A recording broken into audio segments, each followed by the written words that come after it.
Buenas noches amigos, bienvenidos a una nueva entrega de Health News by SEO. Esta noche vamos a conversar acerca de prótesis de cadera. ¿Qué son las prótesis? ¿Cómo funciona? ¿Cómo evoluciona una prótesis de cadera? Para eso hemos traído a unos invitados especiales. Primero, el especialista en cirugía de cadera del Centro de Especialidades Ortopédicas, el doctor Carlos Navarrete. Hola, buenas noches a todos. Fidel, gracias por la invitación. Carlos, bienvenido. Hola, Joana, qué gusto. Además de eso, hemos traído a el sociólogo Carlos Flores. Él es paciente del Centro de Especialidades Ortopédicas y él necesitó en un momento una prótesis de cadera, así que nos va a contar un poco acerca de su historia. Carlos, bienvenido. Fidel, buenas noches. Carlos, buenas noches. Joana, buenas noches. Muchas gracias por la invitación y un gusto estar aquí. Muy gracias. Y bueno, ya conocen a Joana, nuestra confitriona en Health News by SEO. Joana. Hola Fidel, ¿cómo están? Mucho gusto de tenerles aquí en esta noche. Pues bueno, vamos a arrancar con las preguntas el día de hoy. Carlos, cuéntanos, ¿qué es una prótesis de cadera? ¿De qué están hechas un poquito? Bueno, el tema de las prótesis de cadera tiene un bagaje de evolución muy amplio. Nació como una idea para reemplazar precisamente las estructuras dañadas de la articulación, que como ya hemos conversado en programas anteriores, pues la cadera no es más que la cabeza del fémur dentro de la copa que le instala la pelvis para que se pueda movilizar ahí todo el miembro inferior. Entonces, en el momento en que está dañada la articulación, sea la parte de la copa o la parte de la cabeza femoral, lo que se hace es reemplazar estas partes anatómicas dañadas por unos componentes artificiales, entre comillas, que han tenido una evolución a lo largo de los años con la aleación de metales básicamente, porque es un metal que entra dentro del fémur y una copa también metálica que se pone reemplazando la copa de la pelvis, y en la mitad pues también han habido evoluciones de materiales para colocarlos ahí. ¿Cuál ha sido la idea? De que los materiales que se pongan ahí pues tengan una larga duración, ¿no? En un inicio la duración de las prótesis pues eran de meses, después evolucionaron a años, hasta recién las prótesis duraban 10 años y ahorita tenemos materiales de tanta tecnología que permiten que la prótesis de cadera dure entre 20 y 30 años sin problema en un paciente joven como es Carlos, ¿no?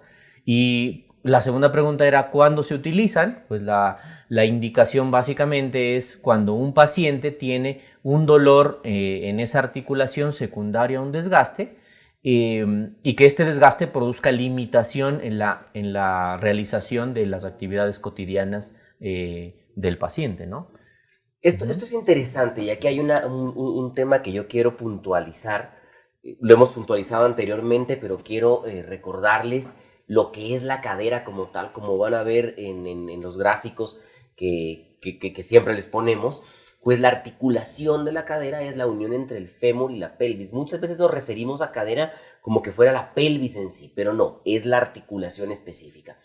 Quiero preguntarte a ti, Carlitos, cuéntanos un poco ¿qué sentías tú o qué es lo que te pasó en la cadera para llegar a necesitar justamente una prótesis como Carlos nos explicaba? Ya bien, Fidel, el primer diagnóstico que tuve fue a partir de una herida a nivel de cadera. Luego, obviamente, con tratamientos y eso se supone que quedó bien, pero luego empecé con molestias. O sea, antes yo ya seguía igual con mi vida normal, haciendo deportes y todo eso, ¿no? Pero después empezaron las molestias. Una de esas molestias era principalmente el dolor, ¿sí? Y entonces se me ubicó el dolor en dos zonas específicas, a la altura de la ingle y luego me irradiaba a la rodilla, ¿sí? Entonces esto fue intensificándose, fue con el tiempo subiendo el dolor hasta que llegó un punto en que ya ese dolor empezó ya a imposibilitar hacer algunas actividades. Y entonces al haber una imposibilidad de realizar actividades diarias, eso de una u otra manera afecta la calidad de vida, o sea, altera los cánones de calidad de vida, ¿no? Entonces ahí fue ya como un aviso de que aquí hay que hacer algo, ¿no? Y entonces luego ya la cuestión con la consulta a Carlos y luego ya de todo el diagnóstico respectivo se llegó a la conclusión de que había que hacer la cirugía, ¿no?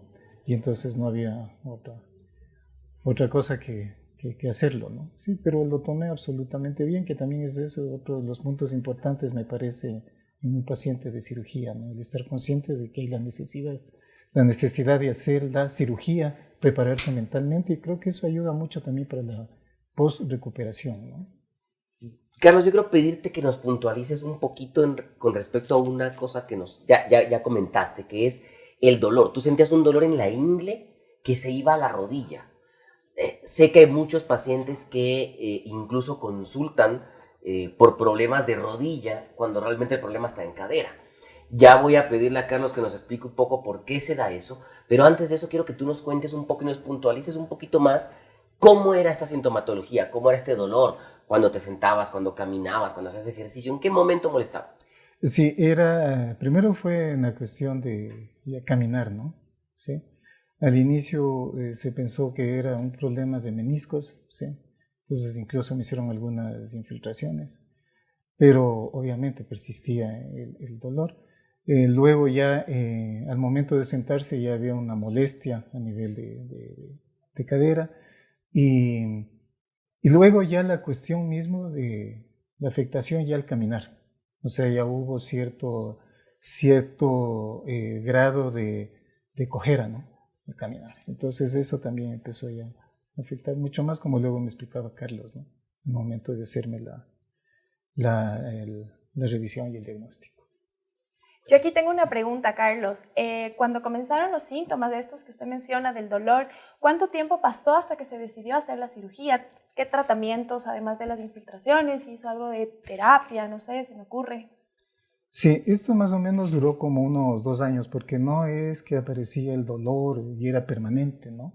Sino que fue intensificándose, fue adquiriendo intensidad gradualmente, ¿no? Sí. Hasta que al final ya me parece que el punto ya más complejo de esto fue ya el dolor que se enfocaba en las dos partes de forma intensa, tanto a nivel de cadera y de rodilla, y la cuestión ya mismo de la cojera, ¿no? Sí, que eso sí fue absolutamente molestoso y doloroso. Correcto. Carlos, cuéntanos ahora, ¿por qué molesta la rodilla? O sea, Carlos nos ha contado que incluso llegó a punto de tener un diagnóstico de problemas meniscales. Los meniscos son parte de la rodilla. Nos cuenta que le hicieron infiltraciones incluso en la rodilla. ¿Por qué molesta la rodilla tanto al punto de llegar a dificultar ese diagnóstico? Sí, muchas veces hay pacientes que llegan a tu consulta diciéndote que te duele la columna o que te duele la rodilla cuando el problema está localizado precisamente en la cadera, en la articulación, ¿no? Entonces esto se debe principalmente a dos factores. El primero es que hay músculos que van desde la pelvis hasta la rodilla, ¿no es cierto? Y que cuando tú tienes una disminución en la movilidad de tu cadera secundaria a un desgaste, lo que pasa es que estos músculos se acortan, se atrofian. Entonces eso hace que tu rodilla también pierda movilidad, pierda capacidad de función, ¿no es cierto? Y esto a la larga pues se traduce en dolor de la rodilla. De hecho hay un viejo adagio que dice que cuando la rodilla llora es porque está sufriendo la cadera. Y es básicamente por eso. El segundo factor es la irradiación que tiene, porque tenemos nervios que pasan por la cadera y que continúan a lo largo del muslo y que pueden también irradiar el dolor hacia esa zona. Entonces, precisamente la rodilla es una de las alertas que nos invitan a pensar a veces en que el dolor puede estar más arriba. Y en el caso de Carlos, pues teníamos ese cuadro. Inicialmente él consultaba o tuvo las primeras consultas por dolor de rodilla, pero ya en el examen físico, en la evaluación integral, pues nos pudimos dar cuenta de que la limitación básicamente era en la cadera. Y él, pues al ser una persona tan joven que empezó a cojear, que empezó a limitarse, que tenía dolor ya casi permanente todos los días y que sobre todo empezó a limitar sus actividades normales, como es subirse a un auto, levantarse de una silla, jugar con algún niño pequeño, etcétera, y obviamente la limitación en deportes, pues lo invitó a que nosotros podamos valorarlo e identificar el problema donde estaba localizado, que en este caso era la cadera como tal. Correcto. Bueno, voy a dejarte una pregunta que quiero dejar en el ambiente para el siguiente bloque, porque quiero que les cuentes a nuestros televidentes, YouTube videntes, que cómo pueden ellos distinguir si ese dolor que tienen en la rodilla es realmente de la rodilla o viene de la cadera. Muy Si bien. hay alguna forma en que ellos puedan distinguirlo o definitivamente tienen que ir a la consulta para poder diferenciarlo. Quiero agradecerles a todos ustedes por acompañarnos y quiero agradecer y contarles a ustedes que hoy día llegamos gracias al auspicio de Soldan Corp, quienes son representantes de CONMED en Ecuador. Así que los dejo con nuestro espacio publicitario. Muchas gracias.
Amigos, bienvenidos a este segundo bloque de Health News by SEO.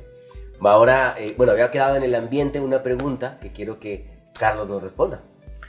Bien, bueno, básicamente la pregunta es ¿cómo identifica el paciente si es que de verdad tengo patología en la rodilla porque me da la rodilla cuando tengo eventualmente un desgaste o dolor en la cadera? Y bueno, la mayoría de pacientes identifican la limitación en la cadera como una disminución de los arcos de movilidad, ¿cierto? Si yo al inicio tengo una movilidad normal para abrir la pierna suficientemente, para doblarla, para sentarme en sitios más altos, para caminar sin cojear, quiere decir que la cadera, si yo puedo hacer todo eso, no tiene limitación en cuanto a arcos de movilidad. Y probablemente, efectivamente, el problema esté en la rodilla. Pero cuando yo tengo limitación de los arcos de movilidad, eso quiere decir que la cadera efectivamente tiene desgaste y está limitada por una patología dentro de la cadera. Ahora, incluso para médicos, traumatólogos que hacen un examen físico, es difícil identificar dónde está efectivamente el dolor. Entonces, para eso nos apoyamos en estudios complementarios, como son las radiografías, las resonancias, para llegar a un diagnóstico específico y decir, sí, aquí está el problema. Además que el uno no quita el otro, ¿no? O sea, puedes tener problemas en cadera y al mismo tiempo problemas en rodilla. Es lo que te decía, Entonces, cuando nosotros tenemos un problema en una articulación, haz de cuenta que el cuerpo humano es un trípode. Entonces, tiene un eje, tiene unos puntos de apoyo. Si un punto de apoyo que está abajo está alterado, de ley se va a afectar, o necesariamente se va a afectar el punto más proximal. Entonces hay problemas en tobillo que al final te dan problemas en el cuello y es por esa alteración de los ejes. Entonces esa es una tercera razón por la que problemas más proximales, más superiores, te van a dar molestias más distales. Ahora, yo tengo un daño en la cadera. Me parece genial, me parece un invento maravilloso el hecho de poder quitar el hueso dañado, poner una prótesis metálica que me va a funcionar extremadamente bien. ¿Siempre puede reemplazarse? Bueno, es una pregunta súper interesante.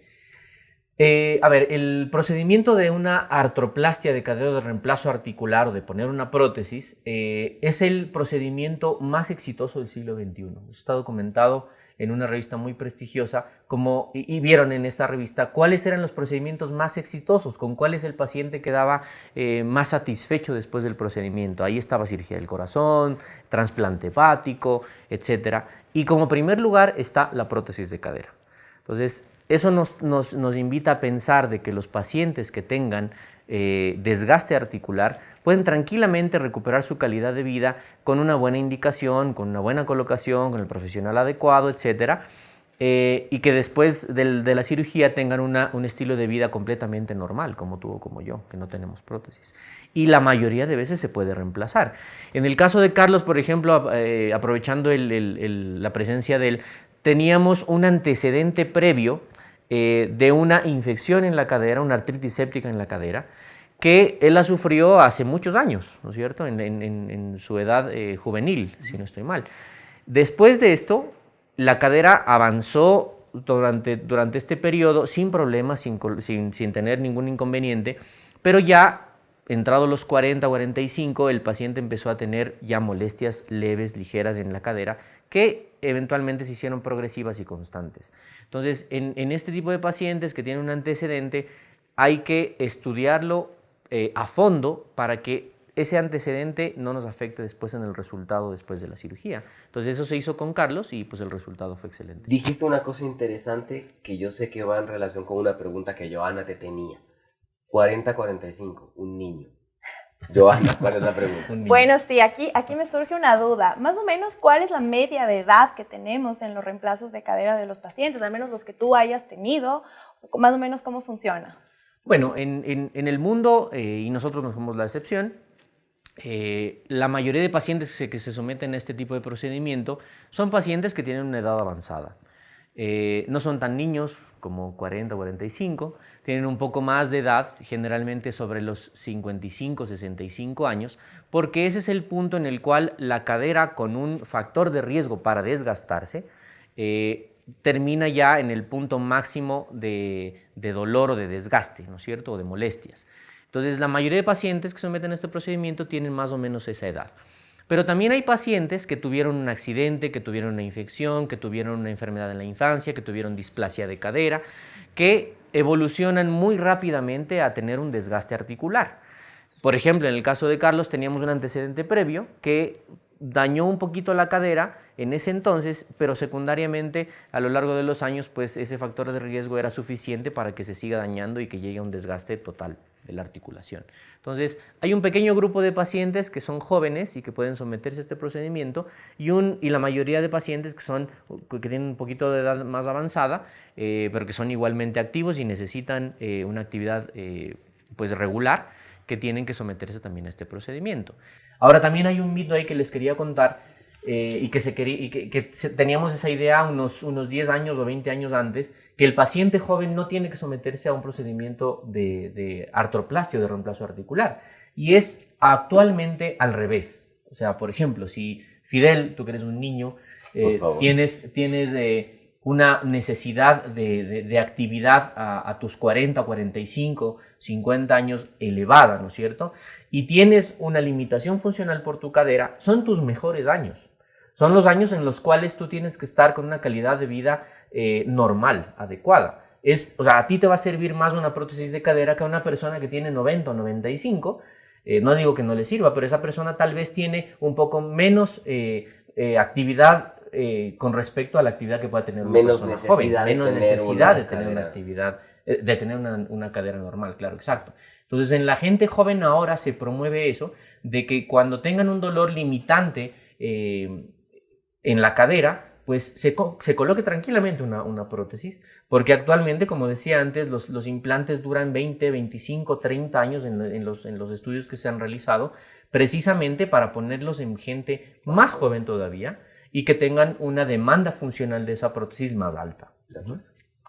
Bueno, aquí yo creo que es importante que sea hecha a tiempo, sobre todo. la edad va a depender un poco también de la patología que tenga el paciente. Pero ahora que tenemos a Carlos aquí, siendo joven, yo me pregunto, el rato que te dijeron, tienes que operarte, tienes que ponerte una prótesis, yo creo que debe haber sido un shock. ¿Cómo te sentiste? ¿Cómo pensaste? ¿Cómo iba a ser tu vida después? Más o menos la idea, porque una cosa es lo que el médico muchas veces nos dice y todo luego lo que el paciente se imagina. Claro, sí, Joana. De hecho, la primera cosa, uno está medio choqueado, pero esto luego se va internalizando, racionalizando a partir de la explicación que da el médico en qué consiste el implante o la prótesis, ¿no? Entonces eso también como que ayuda mucho un poco a prepararse psicológicamente a lo que viene luego, ¿no? Que es la cirugía y ya luego vivir con una cuestión artificial dentro del cuerpo, ¿no? ¿Y cómo te fuiste adaptando a esto después de la cirugía? Yeah. ¿Tu vida en qué cambió? ¿Qué cambios de todo tuviste que hacer, supongo? No, sí. Luego de la cirugía obviamente vino la siguiente etapa, que era ya el uso de un andador durante unos meses, unas semanas, perdón. Luego el bastón, esto acompañado de sesiones ya de fisioterapia, sí, consistentes, seguidas. Entonces, y por otro lado también la voluntad que uno le ponga. Me parece que esa es una de las cuestiones absolutamente importantes, la voluntad y el compromiso que uno le ponga para recuperarse más rápidamente, ¿no? Y eso se puede traducir en una palabra que es responsabilidad con uno. Una pregunta, Carlos. ¿Cómo fue tu vida antes de ponerte la prótesis? Los últimos, no sé, el último año antes de la prótesis. ¿Y cómo sentiste tú el cambio a cómo es tu vida ahora? ¿Sentiste una mejoría? ¿Sentiste que era similar?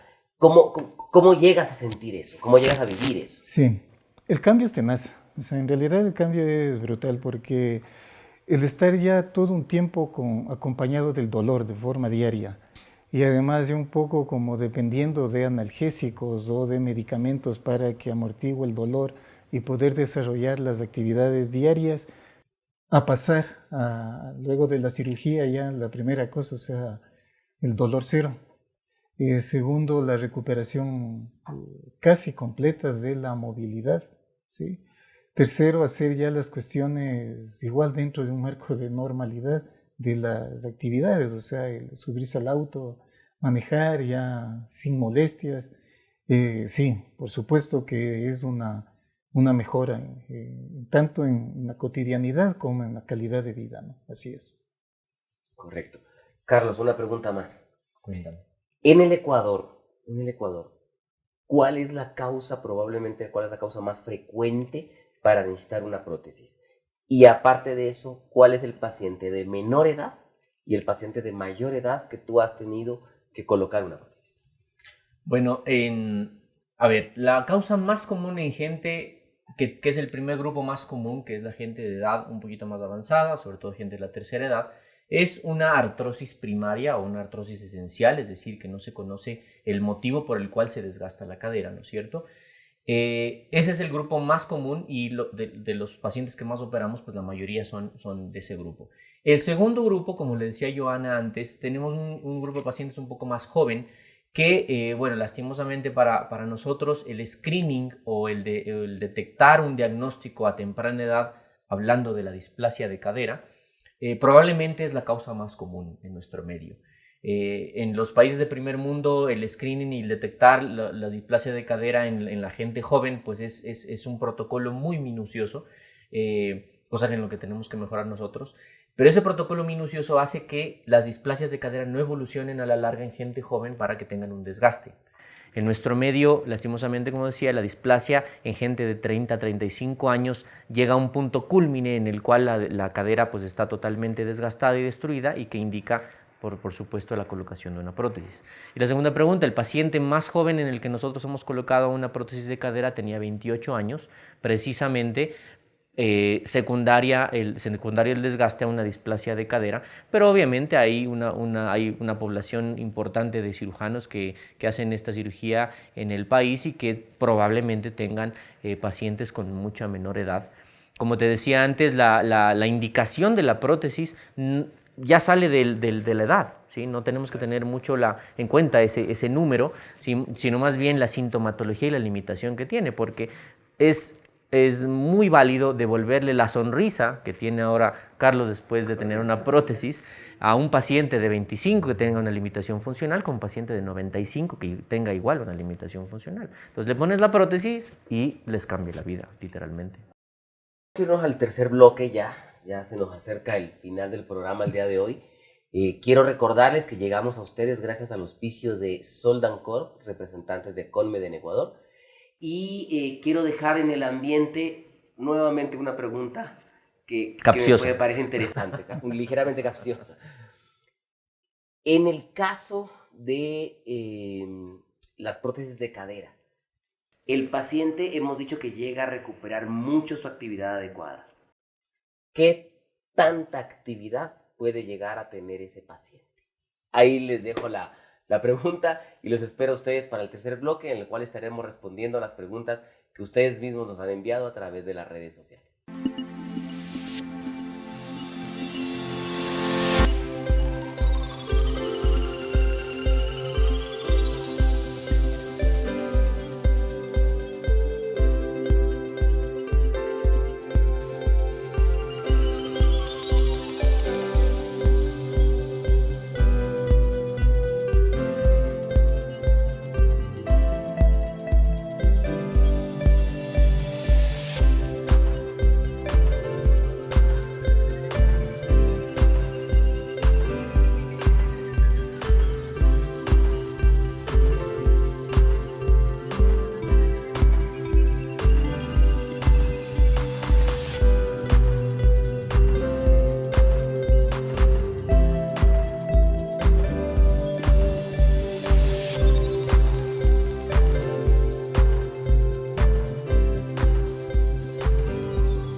Amigos, bienvenidos para este tercer y último bloque de Health News by SEO. Hoy estamos conversando, recuerden, acerca de prótesis de cadera. Entonces, había quedado una pregunta en el ambiente para Carlos. ¿Qué tanto puede llegar un paciente a recuperar su vida normal? ¿Qué tan normal va a ser esa vida? Bueno, la prótesis precisamente se coloca en un paciente para que la vida que tenía antes sea casi exactamente igual a la que tiene después de ponerse la prótesis. Entonces, perfectamente el paciente puede retomar sus actividades normales, cotidianas, me refiero a las laborales, a las actividades en la casa, a las actividades fuera o extracurriculares, me refiero a deportes eventualmente de no impacto, etc. Entonces, precisamente la prótesis se coloca para eso. La prótesis no se coloca para que el paciente tenga limitaciones, sino precisamente para quitar esas limitaciones. Correcto. Bueno, yo aquí me queda un poco la duda, ¿no? En pacientes que son deportistas, que han hecho maratones, que les gusta todo esto del trail, etcétera, ¿qué tanto después de una prótesis podrían volver a recuperar su actividad deportiva? Porque claro, es parte de nuestra vida, el rato que nosotros ya somos deportistas, ¿qué podría pasar? Bueno, ahí te voy a contar una anécdota de un amigo, de un paciente que operamos y es amigo al mismo tiempo. Él tenía una actividad deportiva de más o menos 2-3 partidos de fútbol a la semana. Y llegó a limitarse hasta jugar un partido a la semana, pero ya con la cadera destrozada, ¿no? Muy desgastada. Jugaba el primer tiempo y el segundo tiempo no avanzaba porque la cadera pues ya no daba más. O sea, él daba más, pero su cadera no podía más. Entonces, bueno, se sometió a hacerse el procedimiento, se recuperó rápido y yo en el momento en el que tuve ya las consultas subsecuentes y de control le dije, bueno, puedes retornar a hacer una actividad deportiva, por ejemplo, hay actividades de no impacto, como por ejemplo es la elíptica, como por ejemplo es el esquí suave, por ejemplo es el nadar, que son actividades deportivas que tienen una demanda funcional elevada y que pueden tranquilamente mantener tu carácter deportista, ¿no es cierto? Pero ya la actividad de impacto sí tienes que restringirla un poquito. Y con este amigo lo que me pasó fue que a los 3 meses que tenía la prótesis puesta, pues yo fui un día justo al sitio donde normalmente él solía jugar y veía a algunos amigos jugando en la cancha y a lo lejos yo veía un lateral derecho rapidísimo, súper bueno, que lanzaba centros espectaculares, pero como estaba yo del otro lado a donde jugaba este lateral, no lo alcanzaba a ver. En el medio tiempo me di cuenta que el lateral derecho que venía era mi paciente.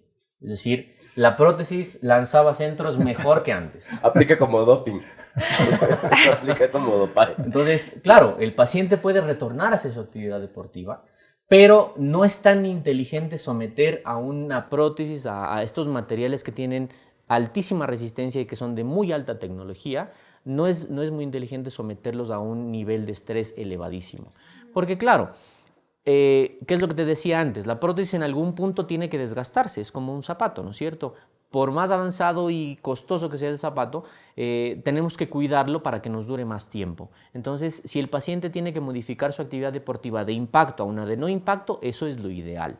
Con eso no le digo a este paciente, por ejemplo, que puede lanzarse unos 2-3 centros a la semana sin problema, pero tiene que cuidarla para que esa prótesis le dure más. ¿Y a qué vamos ¿por qué digo que hay que cuidarla? Porque hay un componente en la mitad de los dos metales que se pone y constituyen la prótesis, y ese componente actualmente ya se puede solo cambiar ese. Es decir, si yo te opero a ti mañana, en 20 años tengo que hacerte evaluaciones periódicas para ver si es que ese componente se adelgazó, y entramos solo con la misma incisión o una incisión más chiquita, solo a sacar ese componente, lo cambiamos y tú continúas con tu prótesis como nueva. Eso es lo ideal. Le haces un mantenimiento, cambio de zapatas a los frenos y seguiste. Exactamente. Antes lo que se hacía era cambiar toda la prótesis, y con cada revisión o con cada cambio lo que se hace es quitar más hueso. Entonces al final, con la última revisión, lo que te quedas es con un pedacito de fémur y con una pelvis con un hueco gigante. Y eso es lo que hay que evitar. Entonces, a lo que voy con esto es que hay que cuidar tanto el componente metálico y el componente de desgaste, vigilarlo muy estrictamente ya cuando estemos próximos al desgaste límite, para hacer una cirugía mínimamente invasiva y cambiar solo eso. Correcto. Ahora que estamos aquí con Carlos, yo sí te preguntaría, en cuanto a la actividad física, no sé si hacías deporte antes de la prótesis, ¿tuviste que hacer algún cambio? ¿Mejoraste? ¿Fue peor? No sé. Cuéntanos. A ver, luego de hecho, o sea, una de las cuestiones que me limitó este problema es precisamente que dejé de hacer deporte. Y luego ya de la cirugía, lo que tuve que hacer es más seguido fisioterapia, o sea, de forma más constante para fortalecer, para adaptarme de mejor forma a la prótesis. Lastimosamente, por lo que hemos vivido, todo este contexto de pandemia, ha limitado el sentido de salir a hacer deporte, hacer un poco de actividad, ¿no? Y más bien en la casa utilizando las máquinas, ¿no? ¿Pero te has sentido bien? O sea, no, por supuesto, sí. Es, de hecho, como dije anteriormente, es una mejora brutal, ¿no? Con la prótesis. Perfecto. Una pregunta más. Yo tengo que hacerme una prótesis, pero ¿tengo el dinero para hacerla o no lo tengo? ¿Qué tan asequible es? ¿Qué tanto se puede acceder a una prótesis? ¿Los seguros la cubren? ¿No la cubren? Porque muchas veces, y eso creo que lo hemos vivido todos quienes tenemos dentro de la medicina alguna actividad, muchas veces los seguros te dicen que no se cubre, que este implemento no va dentro de la cirugía, y yo no le pago esto, eso le toca pagarlo a usted. ¿Qué tan accesible es esto?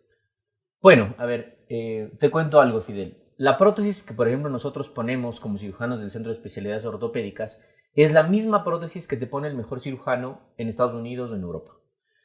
¿Qué quiero decir con esto? Que los proveedores que tenemos actualmente en el país importan la misma prótesis que se produce en la fábrica de esos sitios y que es muy asequible acá para los pacientes en nuestro medio.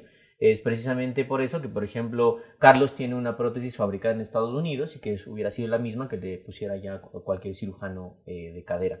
Entonces, es muy asequible. La ventaja es que ya tenemos muchos proveedores acá en el país y nosotros trabajamos con muchos de ellos promoviendo que la prótesis que nos traen es la mejor, con el mejor material y de la última tecnología disponible. Esa la tenemos ya acá. Ahora, el tema de los seguros y esto, pues son temas con los que nosotros no hemos tenido ningún conflicto nunca. Eso básicamente depende de la confianza que tiene el seguro con el centro nuestro, que pues si nosotros mandamos una solicitud para que el seguro le cubra la cirugía a un paciente nuestro, pues necesariamente el seguro tiene toda la confianza en nosotros y nunca hemos tenido ningún problema de negación de la cobertura. Así que es muy asequible para todos los pacientes acceder a la mejor prótesis disponible en el mundo.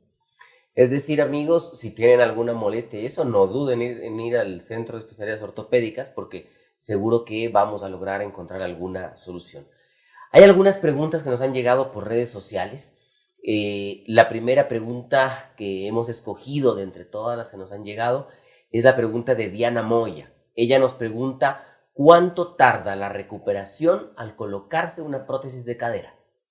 Es una excelente pregunta que voy a empezar contestándola con algo. Este problema del desgaste articular no solo desgasta al cartílago y al hueso como tal, sino que atrofia, acorta músculos y ligamentos alrededor de la cadera. Entonces hay un punto adecuado para garantizarle al paciente que tú pones la prótesis y que el paciente va a tener una vida normal inmediatamente.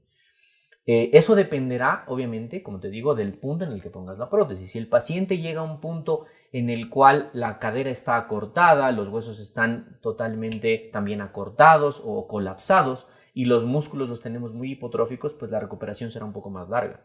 Si es un paciente en el cual se eligió el momento justo para colocar la prótesis, como por ejemplo fue en el caso de Carlos, en el cual él tenía una buena masa muscular todavía, no tenía acortamiento excesivo de tendones, pues colocamos la prótesis y él empieza a caminar el mismo día que se coloca el implante o eventualmente el siguiente día por temas solo de dolor, no por limitación. Por dolor posquirúrgico me refiero. Entonces el paciente tiene que levantarse necesariamente a caminar ya normal, con un apoyo que dura aproximadamente 2 o 3 semanas, el tema del andador, y después hace una transición de ese apoyo a un apoyo un poco menos agresivo, menos invasivo, que es un bastón, con el que dura aproximadamente unas 3 o 4 semanas más, y después puede ya caminar normalmente, como caminaría una persona que no tiene una prótesis. Y es exactamente eso lo que pasa. A las 6 semanas el organismo y el cuerpo acepta como propia la prótesis, ya te olvidas que tienes una prótesis y la gente que te ve pues tampoco va a saber nunca que tienes una prótesis puesta, como vemos a Carlos ahora. Carlos, cuéntanos, ¿cómo fue tu recuperación? Fue bastante bien la recuperación, Fidel, siguiendo al pie de la letra todas las indicaciones del médico, o sea, observando todos los protocolos, utilizando los apoyos artificiales, andador, bastón en los tiempos establecidos, siguiendo un estricto régimen de fisioterapia, ¿sí? Y además de eso también personalmente hacía en la primera fase 3 veces al día las sesiones de ejercicios, con lo cual ayudó mucho a la recuperación del músculo y por tanto también una mejor adaptación de la prótesis, ¿no? En síntesis, bastante bien mi recuperación, bastante buena. Bueno, tenemos otra pregunta de Paola Lema que me parece muy interesante. ¿La prótesis puede reemplazar 100% el hueso y es posible que el cuerpo la rechace? Bueno, sí hay un grupo muy disminuido de pacientes, es menos del 1%, en el cual sí pueden tener una reacción alérgica a la aleación que normalmente tiene la prótesis. Sin embargo, para estos pacientes ya están diseñadas prótesis que son hipoalergénicas. Generalmente son pacientes que tienen alergia a los aretes, a metales, etcétera, que se puede ver por fuera o que ya te dice el paciente, sabe que tengo alergia a estos metales. Entonces, en los pacientes se colocan estas prótesis que son específicamente para este tipo de alergias y los rechazos pues se disminuyen al mínimo. Bueno, quiero contarles, ha habido otras preguntas más, sin embargo, creo que ya fueron respondidas a lo largo de este programa. Probablemente me gustaría que las puntualices y des una respuesta muy puntual. La primera nos la envió Sebastián Paredes. Él pregunta si se puede llevar una vida normal y qué actividades se pueden o no hacer. Vida completamente normal. La indicación o lo más prudente es someterse o hacer actividad deportiva que tenga no impacto para que la prótesis pues te dure el tiempo que tiene que durar normalmente.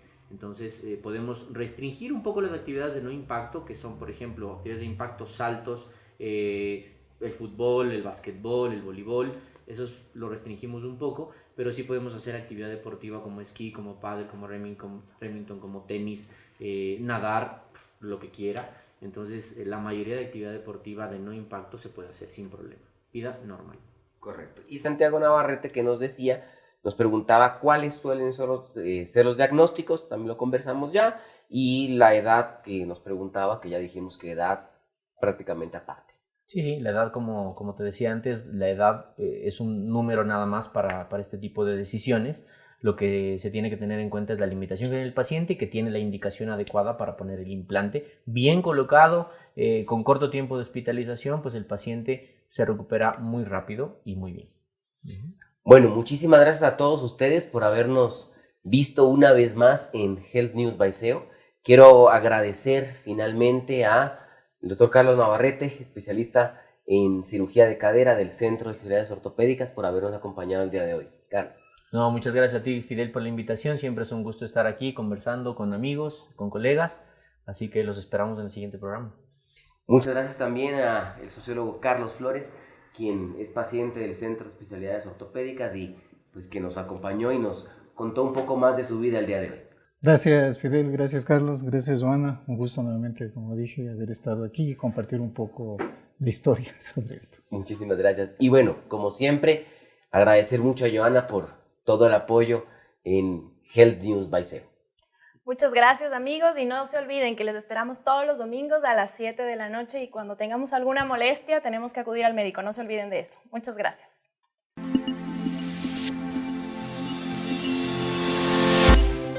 Amigos, muchísimas gracias por seguirnos domingo a domingo en Health News by SEO. Este próximo domingo tendremos para ustedes un tema muy interesante: rehabilitación telemática en problemas de mano. Para ello tendremos al doctor Gabriel Alegría, especialista en cirugía de mano del Centro de Especialidades Ortopédicas, y a Alejandro Suero, quien es el representante de Rehand, una aplicación desarrollada en Europa con la que contamos ya en el Ecuador. Así que amigos, los esperamos este próximo domingo a las 19 horas en Health News by SEO.